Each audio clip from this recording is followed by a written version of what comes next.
अब चाइना और रूस मिलकर अमेरिका को टक्कर देंगे। वहीं होर्मुज जल डमरू मध्य रूट को लेकर भी ईरान ने महंगे तेल की चेतावनी दी और चीन ने भी इस बीच निर्बाध व्यापार का आह्वान किया है। ईरान ने भारत सरकार का भी धन्यवाद अदा करते हुए कहा कि भारत सरकार ने हर स्तर पर सहयोग किया। ईरानी राजदूत ने भारतीय लोगों का भी आभार जताया इस जंग के हालातों में। और उधर ईरान का यह भी कहना है कि हम भारतीय जहाजों को होर्मुज रूट पार करने में मदद करेंगे। और ईरान ने तो अमेरिका से भी ये कहा कि अगर होर्मुज रूट पर किसी भी जहाज पर हमला किया तो फिर खाड़ी का कोई भी बंदरगाह सुरक्षित नहीं रहेगा। यानी देखा जाए तो ईरान और अमेरिका की जंग अब और तेज भड़क सकती है, क्योंकि एक तरफ तो अमेरिका ये कह रहा है कि अब होर्मुज स्ट्रेट पर हम नाकाबंदी करेंगे और ट्रंप ने तो ये भी दावा किया कि हमने ईरान की नौसेना को खत्म कर दिया, 150 से ज्यादा जहाज तबाह कर दिए और होर्मुज रूट से गुजरने वाले सभी जहाजों की नाकाबंदी अब अमेरिका करेगा। डोनाल्ड ट्रंप ने सीधी सीधी चेतावनी देते हुए कहा कि अगर ईरान को किसी भी जहाज ने टोल दिया, जो कि ईरान यहां से गुजरने वाले जहाजों से टोल टैक्स, ट्रांजिट टैक्स वसूलने की जो बात कही है ईरान ने, तो उस पर ट्रंप का यह कहना कि अगर किसी भी देश के जहाज ने ईरान को टैक्स दिया इस रूट से गुजरने का, तो फिर हम उस जहाज को ये रास्ता नहीं देंगे, उस जहाज को यहां से नहीं जाने देंगे। ऐसा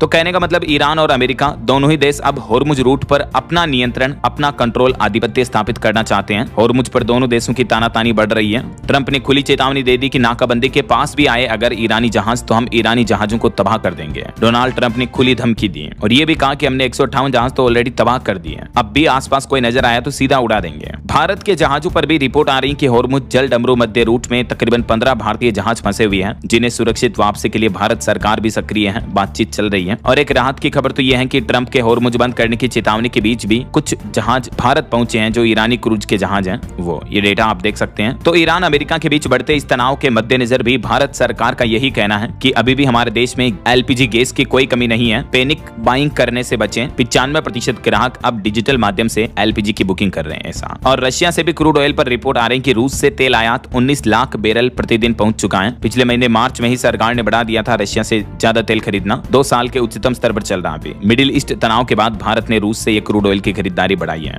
अभी भारत रूसी तेल का दुनिया में तीसरा सबसे बड़ा खरीदार है। लेकिन कहीं न कहीं देखा जाए तो युद्ध के हालातों का दुनिया भर के देशों पर असर दिखा है। भारत में भी महंगाई बढ़ी है। देखिए रिपोर्ट आ रही कि रिटेल महंगाई दर पिछले महीने मार्च में बढ़कर 3.4% हो चुकी है। खाने पीने की चीजें महंगी होने का यह असर दिखा और अभी तो ईरान जंग की वजह से और बढ़ सकती है महंगाई। ये मार्केट एक्सपर्ट्स की भी चेतावनी निकल कर आ रही है, क्योंकि पहले सीज फायर हुआ था, आपको पता होगा, उसके बाद पाकिस्तान के इस्लामाबाद में बातचीत फेल हो गई। तो इसका असर बीते दिन शेयर मार्केट पर, सोना चांदी के भाव पर भी देखने को मिला। देखिए आप गोल्ड सिल्वर के प्राइस देखिए। पहले चांदी में एक ही दिन में 2953 रुपए की बड़ी गिरावट देखने को मिली और सोना भी 316 रुपए तक सस्ता हुआ। ईरान जंग के बाद से लेकर अब तक 45 दिन में सोना 9000 रुपए टूट चुका है, जबकि चांदी 30,000 रुपए तक नीचे आ चुकी है। बाकी अलग अलग कैरेट के हिसाब से गोल्ड का प्राइस आप देख सकते हैं। वहीं भारतीय शेयर बाजार में भी बड़ी गिरावट देखने को मिली। सेंसेक्स 700 अंक गिरकर 76,848 पर बंद हुआ। निफ्टी भी 208 अंक फिसलकर 23,870 पर बंद रहा। और न सिर्फ भारत के बाजार पर असर दिखा, बल्कि पाकिस्तान में हुई शांति वार्तालाप के विफल होने का असर पाकिस्तान के शेयर बाजार पर भी नजर आया। पाकिस्तान का भी स्टॉक मार्केट धड़ाम हो गया। 6000 आज की अवकाश यानी सार्वजनिक छुट्टी घोषित की जाती है और आज इसी जयंती के मौके पर शेयर बाजार भी बंद रहेगा। वहीं आज मेष संक्रांति भी है, सूर्यदेव मेष राशि में प्रवेश करेंगे। तो डॉक्टर भीमराव अंबेडकर जी की जयंती के मौके पर सभी देशवासियों को शुभकामनाएं। अंबेडकर जी के कई ऐसे विचार हैं जो युवाओं को जीवन की नई प्रेरणा देते हैं। वो कहते हैं कि जीवन लंबा होने के बजाय महान होना चाहिए। एक आदमी को शिक्षित करके तुम एक परिवार, एक समाज को शिक्षित करते हो। और आज ज्यादातर राज्यों में बैंक वगैरह की भी छुट्टी रहेगी अंबेडकर जयंती के मौके पर। तो चलिए अंबेडकर जी को नमन करते हुए आगे बढ़ते हैं अपन खबरों में। देखिए आज भी कई राज्यों में बैसाखी का पर्व मनाया जाएगा। उल्लास और आस्था का पर्व है ये। सूर्य के राशि परिवर्तन के साथ ही किसानों की रबी फसलों के सीजन का पूरा होने का पर्व होता है। और आज 14 अप्रैल से ही खर मास भी समाप्त होने जा रहे हैं। तो आज के बाद फिर शादी विवाह जैसे मांगलिक कार्य भी शुरू हो जाएंगे। चलिए आज के कुछ और बड़े इवेंट देखिए दोस्तों। देश के प्रधानमंत्री नरेंद्र मोदी आज उत्तर प्रदेश और उत्तराखंड राज्यों का दौरा करेंगे और अपने इस उत्तराखंड यूपी दौरे के दौरान कई नई विकास परियोजनाओं की सौगात देंगे। आज से ही दिल्ली देहरादून आर्थिक गलियारे का भी उद्घाटन होगा। देहरादून और दिल्ली के बीच एक्सप्रेसवे की शुरुआत होने जा रही है। दिल्ली तक का रास्ता मात्र 3 घंटों में नापेगी वोल्वो और एसी बसें। तो आज से फिलहाल इसका ट्रायल फेज शुरू होगा। वैसे इस पूरे एक्सप्रेसवे की रफ्तार को एक मकान ने रोका है, ये इसकी दास्तान है। इस एक्सप्रेसवे के रूट में लोनी के मंडोला गांव में एक 2 मंजिला घर स्वाभिमान की लड़ाई के चलते बाधा बना हुआ है। वहीं बिहार में आज 14 अप्रैल को नए मुख्यमंत्री का ऐलान हो सकता है और 15 तारीख को फिर बिहार के नए मुख्यमंत्री के रूप में शपथ ली जाएगी। आगे मैं आपको बताऊंगा और भी पॉलिटिक्स के समाचार विस्तार से। और बड़ी खबर देखिए, राजस्थान इंडियन मेडिकल एसोसिएशन ने बड़ा फैसला लिया है। आज राज्य के सभी निजी अस्पताल यानी प्राइवेट हॉस्पिटल 24 घंटे के लिए बंद रहेंगे। राजस्थान इंडियन मेडिकल एसोसिएशन ने डॉक्टर सोमदेव बंसल की गिरफ्तारी के विरोध में 14-15 अप्रैल को राज्य भर के निजी अस्पताल बंद रखने का निर्णय लिया है। और मौसम विभाग का भी कहना है कि वैसे तो ज्यादातर राज्यों में हीट वेव चल रही है, लेकिन अगले 12 घंटों में 9 राज्यों में बारिश और तूफान की भी चेतावनी है। तो आगे अपन जानेंगे पूरे मौसम समाचार विस्तार से। फिलहाल कुछ ईरान इजराइल अमेरिका जंग से जुड़ी बड़ी खबरें देख लेते हैं। देखिए बड़ी खबर, ईरान जंग में अब रूस की जबरदस्त एंट्री हुई। अमेरिका से मुकाबले की प्लानिंग कर रहा रशिया। विदेश मंत्री लावरोव चाइना पहुंचे हैं और इस बात को लेकर भी रणनीति बनाई जा रही है। केंद्र ब्रिटिश कंपनी के साथ मिलकर यह परियोजना शुरू होने जा रही है नॉर्थ इंडिया में। देख सकते हैं आप इसके बारे में ज्यादा डिटेल्स भी।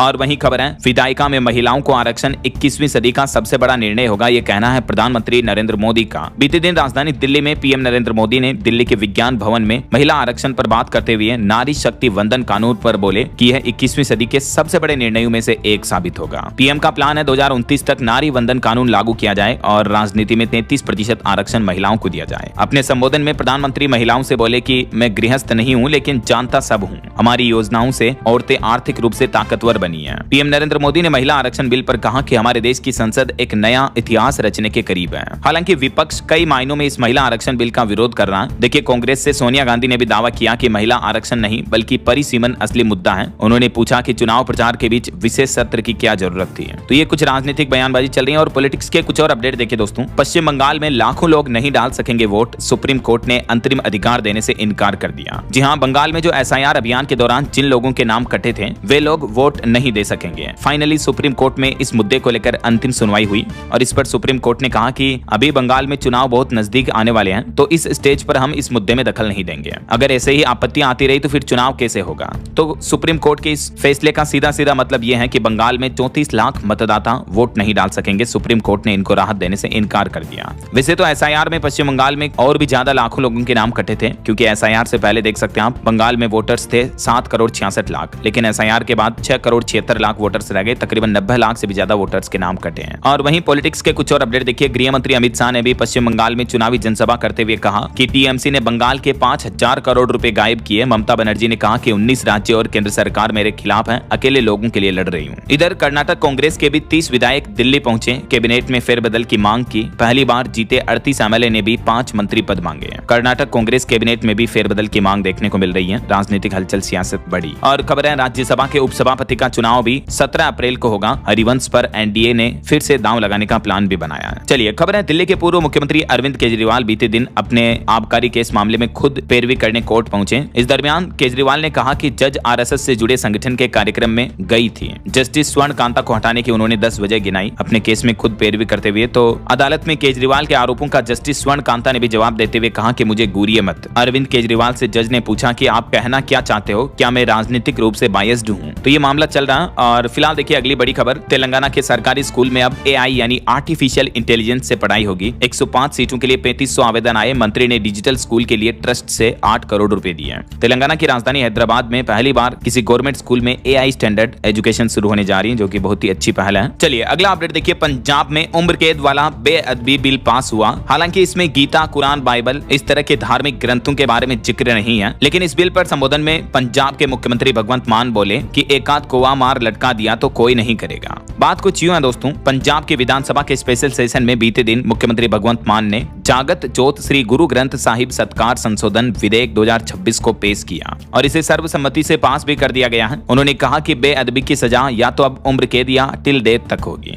और उन्होंने ये भी साफ कर दिया कि ये जो बेअदबी वाला विधेयक कानून है फिलहाल ये केवल श्री गुरु ग्रंथ साहिब की बेअदबी पर लागू होगा। यानी जो गैर सिख लोग हैं, हिंदू, मुस्लिम, ईसाई वगैरह आदि के पवित्र ग्रंथों और धार्मिक स्थलों से किसी तरह की छेड़खानी होने पर इस विधेयक के तहत फिलहाल कोई कार्रवाई नहीं की जाएगी, कोई सजा का प्रावधान नहीं है। सबसे पहले तो देखिए आप, ये पंजाब गवर्नमेंट द्वारा जारी अमेंडमेंट नोटिस भी। और अब समझिए पंजाब के नए बेअदबी बिल में है क्या। कहने का मतलब पंजाब में अब अगर कोई श्री गुरु ग्रंथ साहिब का अपमान करता है, किसी तरह के गलत आचरण करता है, तो उस पर अब ये कानूनी सजा होगी, आजीवन कारावास या टिल डेथ। तो ये जो नया बिल है इसमें किस किस स्थिति को बेअदबी माना जाएगा। गुरु ग्रंथ साहिब का जानबूझकर अपमान करना, उसे फाड़ना, जलाना, किसी तरह से खंडित करना, पवित्र ग्रंथ पर थूकना, गंदे हाथों से छूना या ऐसी जगह रखना जहां उसकी गरिमा भंग होती हो। तो पंजाब में ये सिखों के धर्म पवित्र ग्रंथ को लेकर पंजाब गवर्नमेंट ने नया कानून लागू कर दिया है ना। चलिए अगली बड़ी खबर देखिए। हिमाचल की एक घटना है, एक किसान ने 500 लीटर दूध सड़क पर बहा दिया। किसान का आरोप है कि 2 दिन से वो डेयरी में देने मिल्क फेड जा रहा, लेकिन मिल्क फेड उसके दूध को खरीद नहीं रही है, जिससे 50,000 का नुकसान हुआ। किसान बोला कि कर्ज नहीं चुका पाऊंगा। हिमाचल के मंडी जिले का ये मामला, देखिए किसानों को किस तरह की समस्या से जूझना पड़ रहा है। और बड़ी खबर आ रही कि हरियाणा के गुरुग्राम की कंपनियों को पेट्रोल बम से जलाने की साजिश रची जा रही थी। व्हाट्सएप चैट से खुलासा हुआ। इस मामले में 6 आरोपियों को गिरफ्तार कर लिया है। सैलरी बढ़ाने को लेकर प्रदर्शन हुआ था। सबसे पहले तो देखिए ये मजदूर यूनियन रीचा की व्हाट्सएप चैट वायरल हो रही है, जिसमें इस तरह की बातें लिखी हुई है कि फैक्ट्रियों पर पेट्रोल बोतलें फेंक कर जला दो। ऐसा बीते दिन आपको पता होगा नोएडा समेत कई जगहों पर फैक्ट्रियों के कर्मचारियों ने विरोध प्रदर्शन किया अपनी सैलरी वगैरह कई मांगों को लेकर। दिल्ली, एनसीआर, नोएडा में भी पुलिस की जीप समेत 5 गाड़ियां फूंक दी। नोएडा में बारिश की संभावना भी रहेगी। बाकी अगले 2 दिन 14 अप्रैल और 15 अप्रैल को मौसम का हाल क्या रहेगा देख सकते हैं आप। ज्यादातर पूर्वी भारत के राज्यों में 3 से 5 डिग्री तक तापमान में बढ़ोतरी देखने को मिल सकती है। बारिश की चेतावनी अभी किसी भी राज्य में नहीं है। हीट वेव का अलर्ट है गुजरात में और आंधी तूफान की चेतावनी है अरुणाचल, असम, मेघालय समेत इन राज्यों में। अच्छा, वैसे आप कौन से राज्य में रहते हैं और आपके राज्य में अभी दोस्तों मौसम के हाल क्या चल रहे हैं, कमेंट करके बताइए। बताइएगा जरूर मुझे कहां से आप ये वीडियो देख रहे हैं, किस राज्य के किस जिले से हैं। ठीक है, और चलिए आगे बढ़ते हैं खबरों में। देखिए आप अगला अपडेट। पहली बार एआई यानी आर्टिफिशियल इंटेलिजेंस से बनाई 17,000 करोड़ की कंपनी सिर्फ 2 भाई संभालते हैं काम। सैम ऑल्टमैन की $1 बिलियन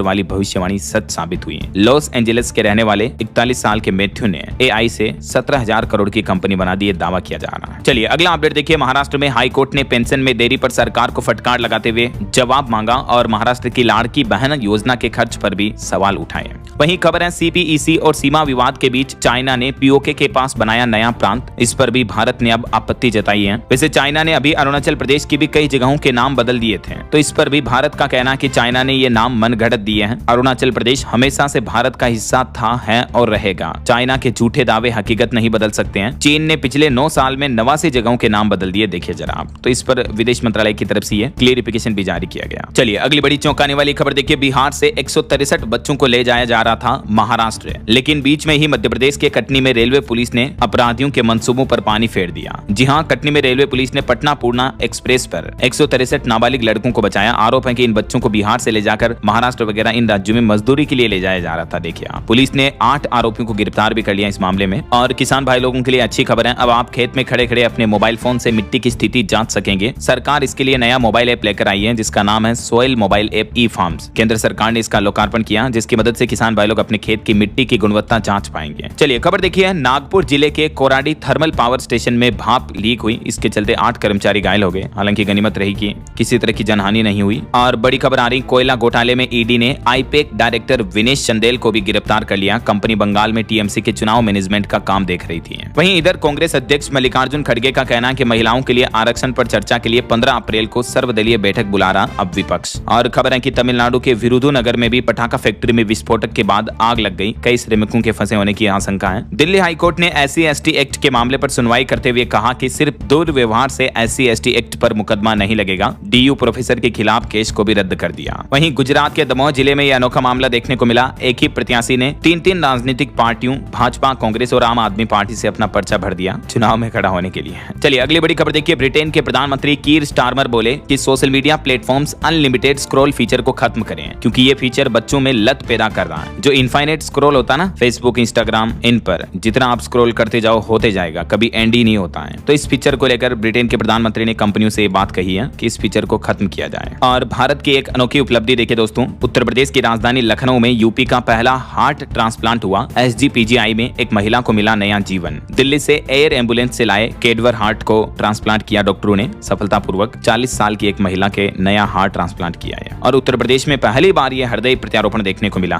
दिल्ली की डोनर का दिल एम्बुलेंस से पहुंचा लखनऊ और इस तरह से ये ऑपरेशन कंप्लीट हुआ, जो कि यूपी के लिए एक बड़ी उपलब्धि है। चलिए अगली खबर देखिए। एक वैज्ञानिक रिसर्च सामने आ रही है कि पेड़ भले ही बोलते नहीं है, जवाब नहीं देते हैं, लेकिन फिर भी हम इंसानों की तन्हाई बांट लेते हैं। हालिया मिशिगन यूनिवर्सिटी के ट्री एक्सपर्ट्स ने सर्वे किया और उन्होंने बताया कि हमारे भीतर एक पसंदीदा पेड़ छुपा होता है। देखिए वैज्ञानिकों के शोध में खुलासा हुआ है कि हम पेड़ों से 3 तरह के रिश्ते जोड़े रखते हैं और कहीं न कहीं पेड़ हमारा अकेलापन दूर करते हैं। ऐसा ये साइंस की रिसर्च में प्रूव हो चुका है। और ह्यूमन साइकोलॉजी पर भी एक रिसर्च सामने आ रही है। देखिए आप कि जो लोग पीठ पीछे बात करते हैं, तो ऐसे जो लोग होते हैं वो ज्यादा मिलनसार लोग होते हैं, वो पीठ पीछे बात करने में सबसे आगे होते हैं। और सोशल साइकोलॉजी साइंस रिसर्च में ये भी पता चला कि गॉसिप बुरी नहीं है, किसी के बारे में बातचीत करना, बल्कि ये चीजें तो और समाज को जोड़ने में एक बड़ी भूमिका निभाती हैं। मनोवैज्ञानिक रिसर्च में ये बात सामने आ रही, देख सकते हैं आप डिटेल्स। चलिए टेक न्यूज से खबर है। रेडमी का budget smartphone A7 Pro Bharat में लॉन्च हो चुका है। कीमत इसकी 12,500 रुपए के लगभग है। और इस सप्ताह रेडमी, ओप्पो समेत 6 नए मोबाइल फोन भी लॉन्च होंगे। चलिए खबर देखिए। मध्य प्रदेश में एक नया कानून बन चुका है। अब गाँव में भी बनेगी कॉलोनियां, जिसमें गरीबों के लिए रिजर्व होंगे 15% मकान। और अगर अवैध कॉलोनी बनी तो अफसरों को 3 महीने तक की जेल की सजा भी होगी। जी हाँ, शहरों में बढ़ती आबादी और संसाधनों पर दबाव को देखते हुए मध्य प्रदेश सरकार ने शहरों से सटे गाँव में भी कॉलोनियां बनाने की मंजूरी दे दी है। ये फैसला लिया और जल्दी इसके लिए MP सरकार मध्य प्रदेश कॉलोनी एक्ट 2026 लाएगी। इसका ड्राफ्ट भी तैयार हो चुका है और इसको लेकर नियम भी बन चुके हैं। देख सकते हैं आप इस बारे में डिटेल भी कि कौन कौन से गाँव इसके दायरे में आएंगे। जो शहरी इलाकों के पास है, ऐसे गाँव को इसमें इंक्लूड किया जाएगा ना। और इस डेवलपमेंट में विकास के कामों की गारंटी कुछ यूं ली जाएगी। जानकारी थोड़ा सा आप वीडियो को पॉज करके देख लीजिएगा। चलिए अगला अपडेट देखिए। एक श्रद्धांजलि। पंचतत्व में विलीन हुई सिंगर आशा भोसले। अंतिम संस्कार में बॉलीवुड सिंगर्स ने अभी ना जाओ छोड़कर ये गाना भी गाया। इस खबर के कवरेज पर एक पाकिस्तानी चैनल को सरकार ने नोटिस भी दिया। कुल मिलाकर आशा भोसले का राजकीय सम्मान के साथ अंतिम संस्कार हुआ और आप पंचतत्व में विलीन हुई।